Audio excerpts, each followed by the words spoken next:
இந்தியாவை மாற்றிய ஒரு போன் கால்.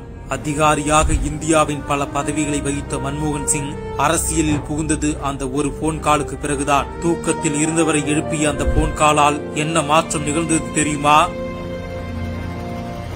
இந்தியாவின் பிரதமராக இருமுறை பணியாற்றிய டாக்டர் மன்மோகன் சிங் நாட்டின் பொருளாதார சீர்திருத்தங்களில் முக்கிய பங்காற்றியவர். ஆனால் அவர் பிரதமர் அரியணை ஏற விதை போட்டது ஒரு போன் கால். 1991 இந்தியாவின் நிதியமைச்சராக மன்மோகன் சிங் பதவியேற்றது மற்றவர்களுக்கு எவ்வளவு ஆச்சரியமாக இருந்ததோ அதே அளவு அவருக்கும் ஆச்சரியமாக இருந்தது.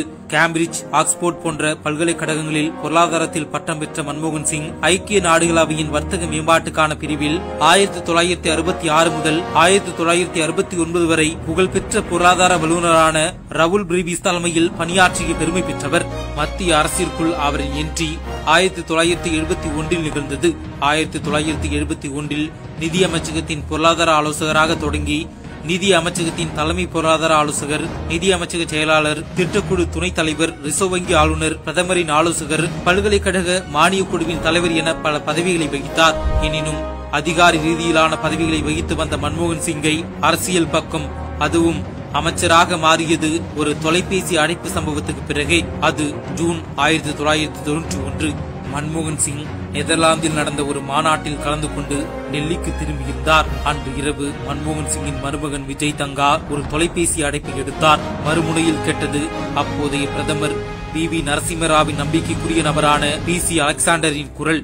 பின்னர் சில மணி நேரங்களுக்கு பிறகு மன்மோகன் சிங்கும் அலெக்சாண்டரும் சந்தித்தனர்.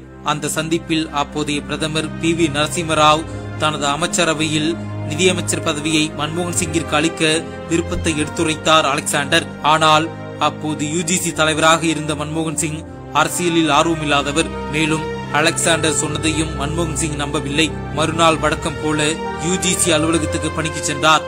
இம்முறை நேரடியாக பிரதமர் PV நரசிம்மராவிடமிருந்தே மன்மோகன் சிங்கிற்கு அழைப்பு வந்தது.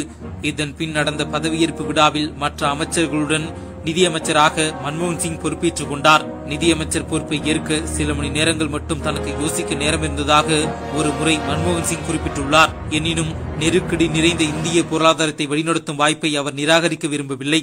எனினும் அந்த நியமனம் இந்தியாவின் பொருளாதாரத்தின் போக்கையே மாற்றியது. குறைந்த வளர்ச்சி பொருளாதாரத்தில் இருந்து இன்று உலகின் மிக வேகமாக வளர்ந்து வரும் பெரிய பொருளாதாரமாக இந்தியா மாறியது.